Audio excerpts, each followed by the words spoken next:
right, kia ora team, and welcome to episode 50 of Yarns with Beef and Matt, brought to you by Alice Katie and Frog Grips. I'm Beef. I'm Matt. And joining us today, this is going to be a special episode, another community episode. We have the lovely Hannah Schembri. How are you, mate? Hello, yeah, I'm really good, thank you. Really good. Glad Really the sun's good. out today. Awesome. Yeah, Sort of. good to have you with us. Just before we get into this one, so this is going to be a little bit different to what you guys are used to. We normally have like a CrossFit athlete on or something affiliated with CrossFit. We are going to have a lot of CrossFit chat in here, don't get me wrong. Hannah's a very capable CrossFitter. But it is Mental Health Awareness Week. And so a lot of the chat in this is going to be around mental health and that kind of stuff. So, stay tuned and we'll get into it.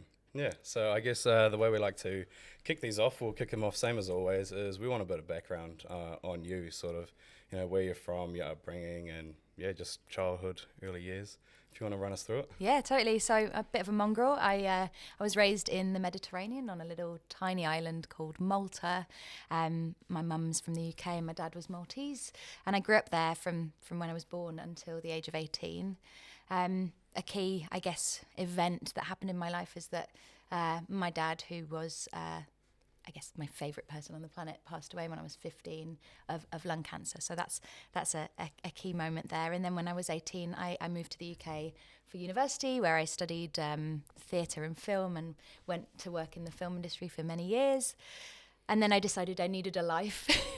So I moved into software sales, just checking we're all good on the mic front here. Yeah, cool. Yeah, very good. Fab. So yeah, I did that, and then I decided I wanted to go and see the world. So my partner and I at the time packed a backpack and travelled all over. We started in New Zealand, absolutely fell in love with it.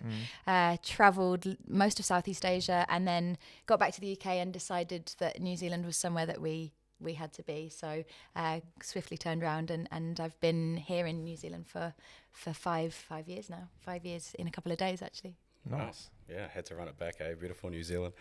Would you be called a Malteser? Oh, you can Is call that- me what is you that want. what it's- We're is that the Maltese, but yeah, technical- Maltese is way better. What's Yeah. your IG? I got it in there too. Maltese banana is Maltese my IG. banana. Yes. That's funny. What language do they speak there? We speak Maltese, which is Okay. a mixture of Arabic and Italian fused Nice. together. Yeah. Can you speak that? Yeah, I can. Yeah. Nice. Do you want me to? Yeah. Do you go on? Yeah, go on. Hello, Simni Hannah Unijim in Malta, which means hi, I'm Hannah. I come from Malta. How good. How do you say Yarns with Beef and Matt?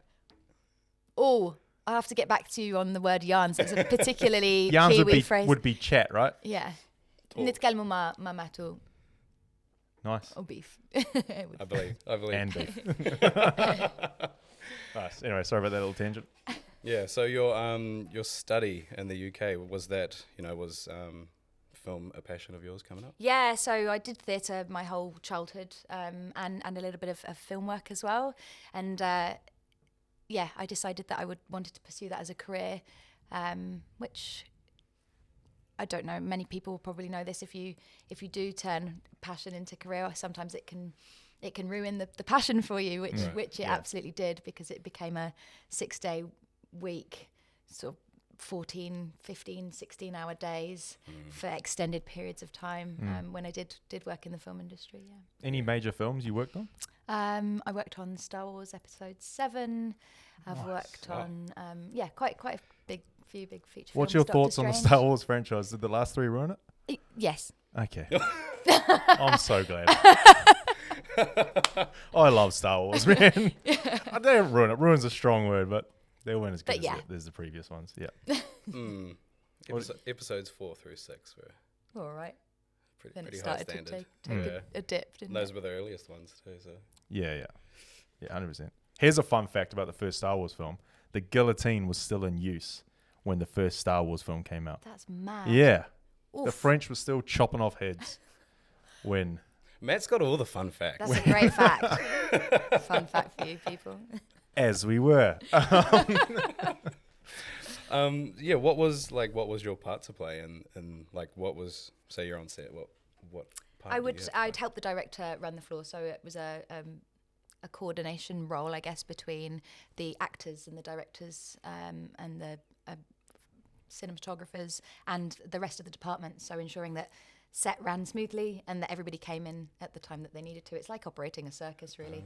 Yeah, and making sure that the actors were in the right place at the right time and had all the things that they need, and that their egos were stroked beautifully. Yeah. How do you, have they all got massive egos?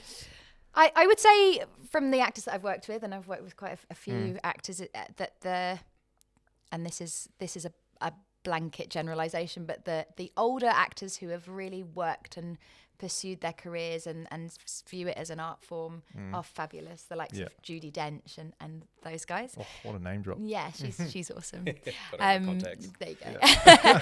Good old Judy. Loves the Malteser, by the way. The chocolate, not the person. But so the she hates ones, Maltese people? Is that what you're saying? Sorry, Karen.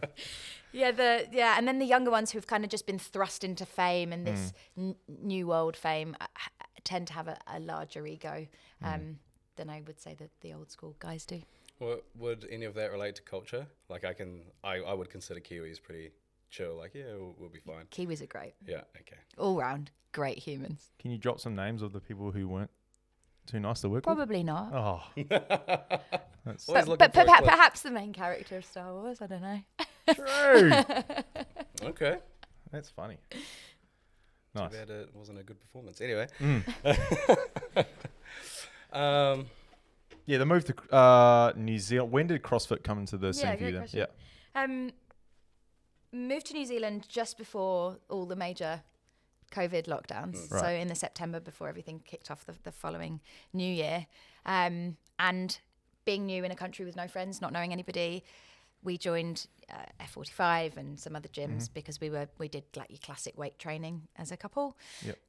But CrossFit kept coming up time and time again. Every time we said to people, we're really looking for community. Where do we find community? It kept coming up. And so we visited a number of gyms on the North Shore in Auckland, and we wound up at Dean Flood's. It was Iron Paradise at the time, which then became Cluster. And then, of course, lockdowns hit and everything went to shit. So we kind of had done a first few sessions. And then during that extended lockdown, I actually ended up having a major back injury. I was snowboarding down in Cardrona during one of the gaps, and I cracked 2 vertebrae in my spine and really? cracked my tailbone down the middle, which was Jesus. major, right? Yeah, that's pretty big. Yeah, my ex Jamie, he continued with CrossFit and loved it, and I kind of did what I could, but it was a huge rehabilitation program for me. And then so I've only been cleared to really do CrossFit for the last year and a half, really. So yeah, that's when I found it, and that's when I started to build community. And I just popped down because I wanted to be around people, and they were good people. And then I did some training at Kiamaya and CrossFit Auckland as well. But really getting my teeth sunk into it down here when I moved to Papamoa. Yeah. What was the move down to Pap? Because that's how I met you. Yeah. Down at CrossFit Papamoa. So, like, what was the reasoning behind coming from the big city down to the beach? Yeah. So I needed a clean break in my life. I had been in a relationship where my life became that, and my friend said to me, "You can't heal in the environment that made you sick." Okay. And that really resonated. Yeah. It really did. And I came down here to visit a friend, and I fell in love with the area, and it felt good, right? This is a spot. The mount itself is quite a powerful piece of land, right? And so I decided that once again I'd pack all my things, and on my own I moved down here. And I had one friend, and she moved to Bali the week I moved down, so I was totally on my own. Yeah. And the first thing I did was I signed up to CrossFit Papamoa because I knew that I would find community in CrossFit. I knew that. I knew it deep in my soul that would be good for me. And I walked through those doors, and my God, did I find a family. Like, that place is truly special. And shout out to Poco and Bex for really making it such a special place. And I didn't feel alone and isolated. I felt welcomed, and I looked forward to every night. I work remotely, so I work on my own. I was down here on my own. I didn't make friends, but I made friends really quickly because I think CrossFit brings together people of a similar mindset, right? That are willing to get stuck in and put in the graft, but also care about community. Yeah. That's cool. How long had you been doing CrossFit before you moved to Papamoa? On and off for a couple of years between my injuries, but never properly. Never. It was always a scaled option, or I'd kind of be doing bits and bobs, but never really got stuck in yet. I think that's just a cool segue itself. Like, to anyone that's ever wanted to do CrossFit, it always gets like treated as a cult. And don't get me wrong, fuck, sometimes it's funny to call it a cult, but fuck, I mean, if you're moving to a new area and your go-to is to be like, oh, I'll join a CrossFit gym because I'll probably find some mates, like like there's nothing else like that. Absolutely. And I think CrossFit's quite intimidating, as you say, like from the outside looking in. It's, oh my God, there's people who are in such great shape and they're so strong and they can do all these insane things and they can walk on their hands and lift barbells above their heads. But actually you walk in and there's always a mixture of people who are just starting out all the way through to the amazing elite athletes that we've got in our gym. But there's always a scaled option, right? There's always a way to make it, to level it to your skill set. So it isn't as intimidating as it seems from the outside. Not at all. I mean, my gym, we have a bar out back. Like, we have people that come on a Friday, Saturday, Sunday just to go and drink a beer afterwards. Like, it's like, fuck, it is for everyone. Totally. I heard it not too long ago. It's like, oh, CrossFit's not for everyone. And I kind of get that to a degree. Like, don't get me wrong. If it's not your jam, it's all good. But CrossFit is for everyone for those reasons. That, like, you don't have to be the best in the room. You just have to be your best on the day, and that's all we ask for. It's all you should ever want as well. Yeah. Even outside of the personal development thing, like you were saying, it's a home, it's a community, it's a place for you to feel safe, because I did a similar thing, obviously moving over here from TA, from a small town to a sort of big city. Really the only people that I knew here was my partner at the time and the guy that I was going to go work for, secured a job, and same thing, I walked into Pap, you don't know anyone, but everyone treats you like you've been there for years, and it's just such a welcoming environment, and somewhere else you can feel safe and feel like you can just be yourself. So absolutely. And I'd say that's borderline every CrossFit affiliate across the country, across the world, hopefully. Yeah, we'll find out. We'll do some more travel, but that's right. Yeah, I mean, I was in a really dark place not too long ago, and I just booked this ticket to Bali, and I found myself at Bamboo. Nice, yeah. Bamboo Fitness, again, who have CrossFit classes, have a good CrossFit membership, and I've made such great friends there as well. I felt so welcomed in, and again, I was there traveling alone by myself, but it's hard to articulate actually the welcoming environment that CrossFit facilitates. Yeah, just CrossFit as a whole. Like, we've been doing this podcast, 50 episodes now, and just like the people we've had come on, it's I'll use just like Jay Crouch, right? I'll name drop Jay Crouch there. Like, he invited us to his house when we were over there for Torian, just to like come chill out, and he showed us around and that, and like, just, yeah, he's such a big name, but because of CrossFit, it's not like he doesn't treat it like that. It's like, it's just a welcoming environment, and it's just so cool. Like I said before, you'll never find anything like that, and that's just what I love about CrossFit. And it's so cool that you've been able to obviously come away from a dark place as well, and find some joy in CrossFit. So that's pretty cool. Totally. 100%. Tangent there. But you do. Because obviously I see your movements quite a bit online. You travel quite a bit for work. I do, yeah. How is the lifestyle of sort of not really being nestled to one place per se?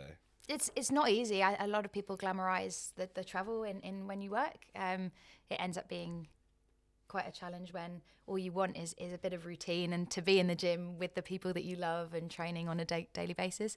But I'll go back to the CrossFit thing. Is there's a CrossFit gym in most cities now, in most places. Yeah. And you can just book for a drop-in and turn up and still maintain your fitness and still maintain your movements and be able to do that. So that's a great part of being part of the CrossFit community as well.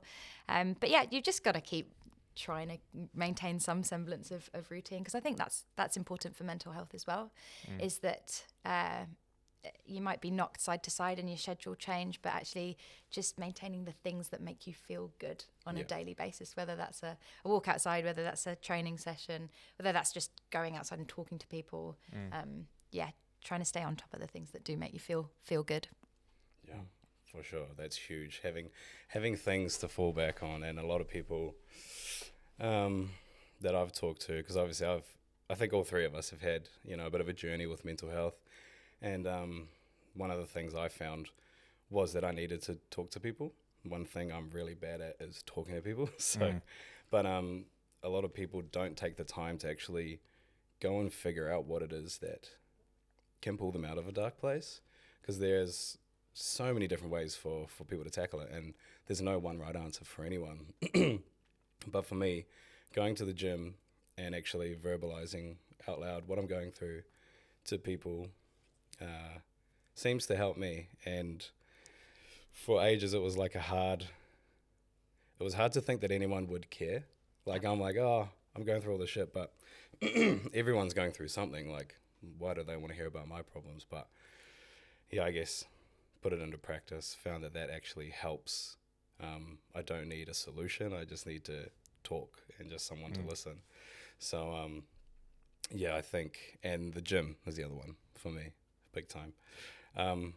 But yeah, without poking and prodding too much, obviously we have touched on, we've all sort of been through our mental health journeys. I've shared mine online, and if you're up for it, yeah, sort of how's the big journey of life been for you?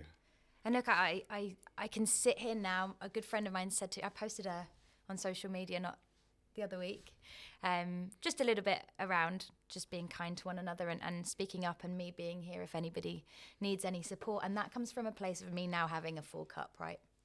And my friend said to me, you need to hold the baton when your cup's full, because when your cup's empty, then you're the one that can go and ask for it, right? So I come to all of this from a really good place, and I just want to be really clear around that. I never understood, never really understood what mental health challenges felt like until my sort of late 20s. My ex-partner, really struggled with depression and anxiety and suicidal thoughts. And I really struggled to support him in that, because I thought, we have a great life. We live in this beautiful place. We have our health. We have our families. I could never quite understand what made him so sad, right? Until post that relationship and into another relationship, I completely lost my sense of identity and who I was, and everything that I thought made me became everything that I thought was bad about myself. And it becomes a really lonely, isolating place. And when you lose all sense of self and you shut everything else out and you begin ruminating, that's when as I say, you lose all sense of self, in that it's really hard to see anything outside of that small world that you've got. So as you say, Beef, like talking to people and reaching out, desperately almost reaching out to grasp a sense of reality was really important in those moments. But back to my, I guess, journey of mental health. I grew up with a lot of grief in my life. It was kind of my father passed away, and then my three grandparents, in succession passed away. And then I had three friends who all died in car accidents, and then another friend who passed away. So grief became really familiar to me, and I became really good at processing that. And I didn't realize that actually had quite a big impact on me. And I, as a young adult, processing all of that grief, you think you're fine and you get on with things, and you think, that's just part of my story and shit happens. But it's almost when you stop that it all comes crashing down on you, right, as well. And it takes a major life event like a breakup, or, and heartbreak is, we don't give it enough credit. Like, heartbreak is shit and can really make you question fucking everything. Apologies for the F-bombs. And so, yes, I was in a relationship where I completely lost my identity, and I came out of that and I had no idea who I was and what gave me value, or what I liked, or anything. And so I began to think, well, I'm just existing here on this planet, and I am just a burden to everybody who's in my life, and therefore I, probably would be a better idea if I wasn't here, because it hurts being here. And that's when the suicidal thoughts came in. And it's 3 people from my CrossFit life that I least expected. Didn't really know them. 2 people in my first suicidal episode. Shout out to Ryan Matthews, who's up in Auckland. He's a CrossFit coach, actually. And Maya Ruma. They knew me from the gym and noticed something was up and reached out. And I opened up to them, and they made sure every day that in the morning they checked that I was still alive and that I was still here. And just knowing that there was other human beings there that cared that the next day that I was here made such a huge difference. So just a call out there, if you spot anything in anybody, just check in on them. It doesn't have to be a deep conversation, but just that knowing was the thing that kept me looking forward to the next day. And I would show up at CrossFit and people would smile at me and I would smile back, and I'd push my body really hard, and I would then become proud of myself for having achieved something that day. And I did, and then the endorphins come, which are great. And so that gets you through to the next day, and then you just show up again at your CrossFit gym and someone pats you on the back and says, hey, like, you're looking slightly better today. And again, it's just those small interactions that just get you through, and you just keep plodding. And I kept plodding until the clouds start to part and you feel a little bit lighter and like you can get through the next day. So I made it through that tough time. And then I had another episode, and again, someone who I had just briefly made contact with at CrossFit Auckland. I trained there for a wee while. Joy Roberts, again, another shout out there, who just made sure that day in, day out, she knew that I was there. And that, again, made a huge, huge difference in my life. And now I'm good, and I've worked through a lot of challenges, and I've had a bit of a roller coaster of a life, but I'm sure everybody has, right? It's all relative. But I'm just so grateful that other people took the time out of their day to just check in on me, because I really felt so alone, and loneliness is one of the biggest killers globally. And when you feel alone, all you want is to be seen and to be heard and to be noticed. Yeah. So shout out to CrossFit for really ensuring that I stuck around and that I felt like I was part of something. And then CrossFit Papamoa is my safe place now, right? I feel like I can just be silly old me and show up exactly as I am, no matter what I look like, what I feel like. It's all welcomed. And there's so much joy in just being seen as you are as a human being, rather than having to fake any of it. So yeah, that's been my journey. There are ups and downs and nuances to all of that, but I wouldn't still be here if it weren't for those individual human beings. And yeah, community. That's massive. Shout out to those people. Shout out to those people for sure. All right, man, that's good. On the like feeling like you want to be noticed and stuff like that, something I've been guilty of is sometimes I'll want certain people to notice me and I forget about the people that do notice me. So that I would add that as well. That it's pretty important to just take a bit of stock sometimes and realize that there probably are certain people in your life that do care about you and are constantly checking in on you, but it's very easy to want the approval of others and miss the fact that there are people. So just take a step back, take some stock, and realize that lots of people do care about you, and it's awesome that you can find it anywhere as well, like at a CrossFit gym. Yeah, up CrossFit really. Up the CrossFit. Yeah, up the CrossFit. CrossFit Assidious in Te Aomuru. Yeah. Yeah. There's obviously a lot to unpack there. And shout out to those people, because we're very grateful to still have you with us. I had something to say. I'm having a Matt That's moment. my moment. I do that a lot. But yeah, that's what I wanted to say. It's often just on reaching out to others and being there for others, because like you said, it's quite funny that it was the people that you really weren't expecting to be there for you. You know, you don't have to be best friends with someone to reach out and make sure that they're okay. Because a lot of the time, because from the outset, the way that I view you and always have since you've been down here is that you're a very happy, bubbly person. Like, you light up the room when you come in. I appreciate that. But in saying that, it is often the person with the biggest smile and the brightest light is the person who's actually going through like a lot of shit. So, you know, never take for granted the fact that someone seems like they've got their life sorted out. Everyone is going through shit. 100%. Everyone needs support. And yeah, just check it. Just check in, man. Check in so they don't check out. Yeah, 100%. I think often, I said this the other day, the happiest people are often the saddest people, right? We are really good at compensating. And I think a lot of it comes from not wanting other people to feel the way that you feel, right? And being so desperate for everybody to feel comfortable and happy that you overcompensate to ensure that nobody ever feels the way that you do. And feeling like a burden. That's right. And that's the other part of it is and even with this, just speaking on the subject, feeling like a burden or like you're taking anybody else's time, people really also, from an egotistical perspective, gain a lot from helping people, right? You feel good about yourself. If you help someone, you feel good.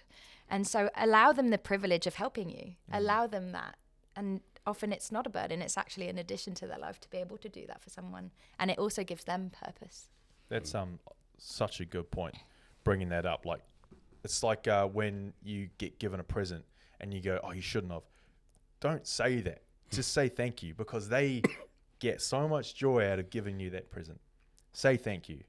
And hopefully it's a sick present, you know? Yeah, receive, yeah. Hopefully it's a PlayStation 5. But also allow them to be positive, because a lot of the times, and like this is speaking from some sort of experience, the amount of thoughts that I'll have in a day, like majority of them are going to be negative.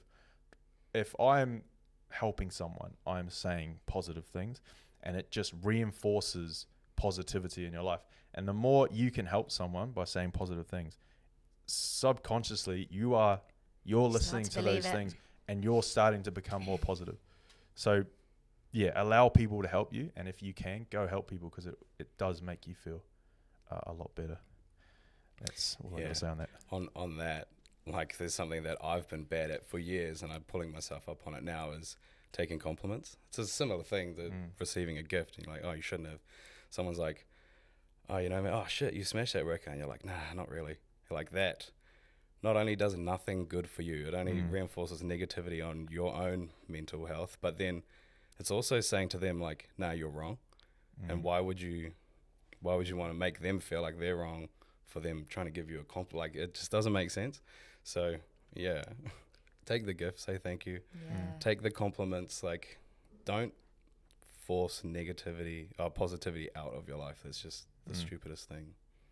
It's so common in this country, and I actually grew up in England as well, and it is very common over there as well. So living in a couple of countries where you know, it's almost like you want to, well, over here it's more you don't want to stand out, you want to be this humble person, but it ends up that can drill a lot of negativity into your life.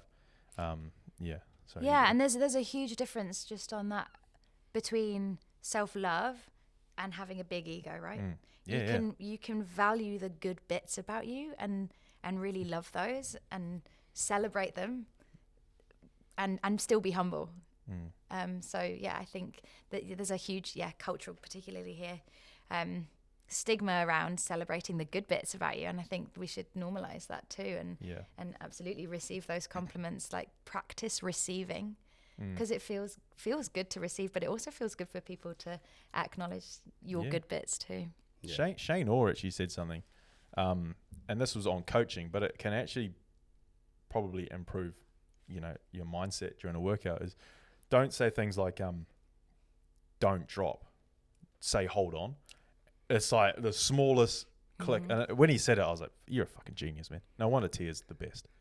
You know, I was like, just that one little thing. But I was like, it's so applicable in different areas of your life as well. So Yeah, that's good. All right. I'm gonna bring it back. I have heard depression sort of be tied to, I don't know, what's the word? It's like the same as being still.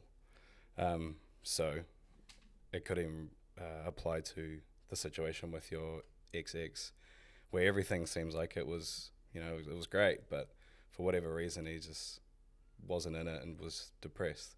Because as humans, I think, like, we have a fundamental need to fit in, but I think we also have a fundamental need to keep progressing, to keep pushing forward and looking forward toward the future. And someone who has it all, say like the millionaire who's got everything that people would assume you need to be happy, is sitting there depressed, and it's because they're not progressing as a person. So I think depression being sort of referred to as being still is like you're not working towards anything. There's no goals. You're not trying to achieve anything. So I think being still for a moment is key to stop and have take inventory on your life and be proud of what you've done. But I think, do you think it's worthwhile challenging yourself, having something to work towards, having a reason to push? Like, is that, would you say that that's a beneficial thing? Yeah, when I lost all sense of self-worth, and I could look at myself in the mirror, I actually really struggled to look at myself in the mirror and see anything good about myself, right? And really, really dislike who I saw and who I was. Absolutely right. By challenging myself and getting moving, and I was talking to Matt about this earlier, proving to myself on a daily basis in a workout, for example, that I could do that thing, and I did want to stop, but I didn't stop that time. I started to slowly value myself. I did the thing, and I put my gym clothes on, and I got to the gym, and I moved my body, and I did the hard thing. That's a little pat on the back. Hey, I have some value. That's one good thing I did in the day, and I can be proud of myself for that. So yes, absolutely. Whether it's, little baby steps, just little goals, just even getting there and putting one foot in front of the other, saying I'm going to go for a 20-minute walk today and just get myself out of the house and ticking it off, you start to get your self-worth back. You really start to value yourself and go, actually, I thought I couldn't do that today, but I actually went and did it. So yeah, 100%. Yeah, that's really cool. 100%. I'm out of questions. No, I think this is just a good chat, and obviously, like we said from the tip, there was no real direction with this one. We're just trying to have a conversation that could benefit others, and I'm just going to bring another value in.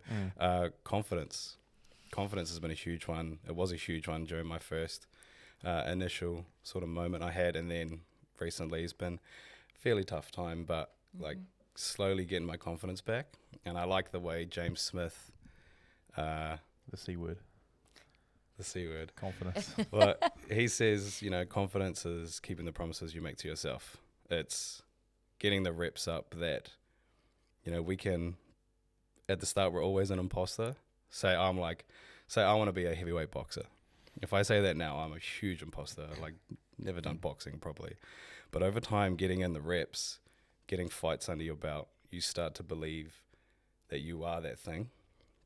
That can be referred to anything. I don't know why I went with boxing, but like, just keeping the promises you make to yourself and getting the reps in that I am that thing, because I've got all this evidence that proves that I am that thing. So I think confidence is a huge one for people.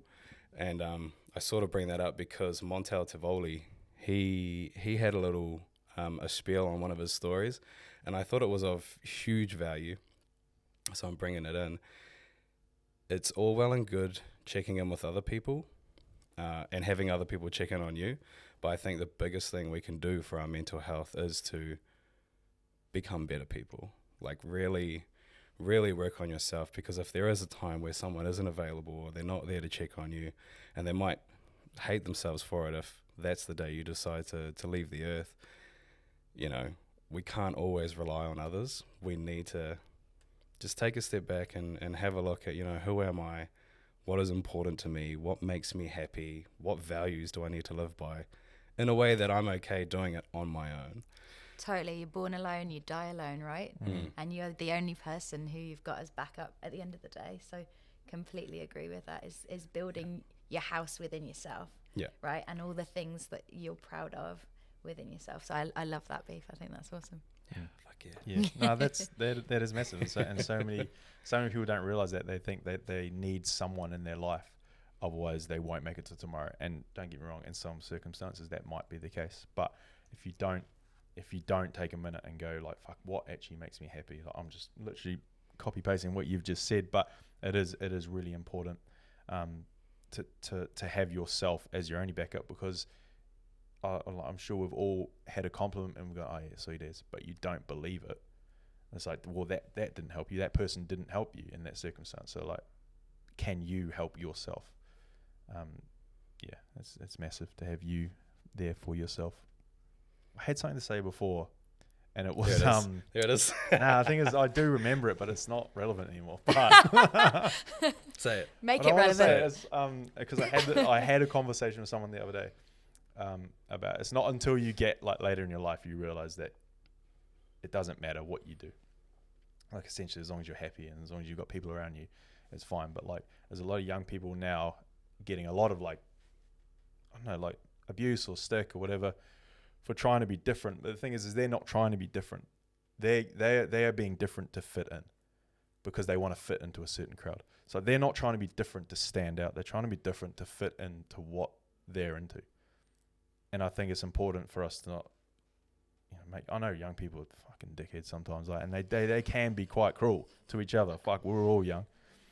But yeah, like, there's no real end to what I'm trying to say there, but like, people aren't trying to be different to piss you off. They're trying to be different to fit into what they want to do. And if they want to do that, man, they're not hurting you or anyone. And usually if you're getting offended by that, it's something else that's causing that. It's not them. Absolutely. If something that you view triggers you, that's a mirror for you to work on that, right? 100%. As well. Yeah. I'm quite bad at that. Sometimes I see a story and go, yeah, shut up. But I'm like, they didn't do anything to you. They didn't do anything to you. They're just living That's their why life. you never like any of my stories. I'd tell you in person. Shut up. But yeah, It's good. we're all working on ourselves. You know what my favorite quote is? No. I don't know if I've said this on the podcast or not. It comes from Coach Carter. Oh yeah, Have you seen Coach Carter? Great movie. film. Yeah. Have you seen Coach? Yeah. Was it? It's Timo Cruz. Hang on a minute. It's coming to me. It's a real good quote, man. Yeah, I know. It's a good. I'm just trying to get the start right. I've got the middle in my head. Shit. Do you want to do it in Denzel's accent too? Like, Denzel. really bring it home? It's not Denzel. Coach Carter's not Denzel? No. Samuel L. Jackson. Oh, is it? Yeah. Oh, carry Hang on. I think it's coming. Fuck. Really? You guys chat? I'm gonna Chat amongst Oh, yourselves. we're going to edit this bit out, I think. Anyway, look, we've been going for 40 odd minutes here. We'll Wow. wrap it up. We'll wrap it up shortly. It's good that this conversation is happening right now, because we're three people. We're not mental health experts. There are people out there that do that. And if that's a route you want to go down as well, obviously get in contact with people that way. But this is a really good conversation. I've enjoyed having it. I for sure do not talk enough about my mental health, and I'll just give a quick shout out to my partner, because she fucking puts up with a lot of bullshit. shout From out to me. Nev. So shout out to Nev. I remembered it. The The quote. quote. So it is. So That's okay. this but before might be edited out, but if not, Probably you'll know what leave we're it. talking about. But Beef has a pretty cool quote he wants to get in here. It says, "Our deepest fear is not that we are inadequate. Our deepest fear is that we are powerful beyond measure. It is our light, not our darkness, that most frightens us. Your playing small does not serve the world. There is nothing enlightened about shrinking so that other people won't feel insecure around you. We are all meant to shine as children do. It's not just in some of us, it's in everyone. And as we let our own light shine, we unconsciously give other people permission to do the same." Boom. Oh, that's good. That's good. That is That's well good. remembered. Be you. I always thought that was a Bruce Lee quote randomly. So didn't know it came from Coach Carter. Coach Carter. there you That's go. cool. Yeah, Oh, good. No, I love that. it's a great one. Anyway, anything you want to end on? Now's your platform. I think be kind, first and foremost. Mm. Everyone's going through their own shit and everyone's hurting and has hurt at some point in their life. So just be kind and be conscious of that. I think too often we jump the gun and judge. So yeah, that's the key message. And the other thing is, if you feel lonely, go and find community. Whether you have the confidence at first to speak up around your challenges or not, being around other people is so good for the soul. Whether you're an introvert or an extrovert, just being around people, go and do that. And also do the little micro things that make you feel good. And keep moving one foot in front of the other and just hold on to the next sunrise, because it does get better. I promise you. I never thought it would. I just never believed it, and I thought it was all a load of bullshit. But it does get better, and there is always light, and there is always a reason for you to stay, and it is better for you here. It is better, and you will be missed if you decide to leave us, and please don't. Yeah. A Ricky Gervais quote is that suicide is like being an idiot. It's painful for everyone except yourself. So I know there's a bit of humor in that one, but it is very true. Like if you were to take your own life, you won't know how much it will affect the people around you. And sick. Yeah. Sorry. Should we? I think you'd be a perfect person to give Vaki's question. Do you have it? Yep. Sick. I So Beef's gonna ask Vaki's question. So the way our previous guest has left the next guest a question, which is you. Vaki would like to know, if you could have a billboard in every major city across the world, what would you put on it? Oh. Take your time. I think it's back to that message of be kind. That's a good one. Be kind. That's it. End it there, eh? How good. Sweet. Anyone you want to give a quick shout out? Just the whole whānau at CrossFit Papamoa. Like, those humans are just brilliant. And I thank you so Especially the much. content guys. Pretty cool. Particularly the content guys. But yeah, thanks to Aidan and Bex for facilitating such a beautiful community. But everyone there is just so open and so themselves and show up as themselves. And it's beautiful to witness as well. Everybody showing up with their kids and everybody chipping in and looking after each other's kids. And yeah, such a cool spot. And I'm so proud to be a member there. So truly proud. I was, when I first joined and I first got my first t-shirt, Aidan looked at me and went, "You're patched now." And I just felt such a sense of belonging, and that's so cool. And I think even if I lived an hour and a half away, I would still drive to train there. So shout out to CrossFit Papamoa. Yeah, that's awesome. That's cool. Oh, well, we'll wrap it up there, team. Thanks so much, Hannah, for Pleasure. joining us. Thank you for having taking me. the time out of your day. And yeah, hopefully someone out there is going to take something of value from that. I'm sure it'd be pretty hard not to be fair. Easy. Thanks, team. Don't Appreciate suffer it. alone, team. Check in so they don't check out. Peace. Peace.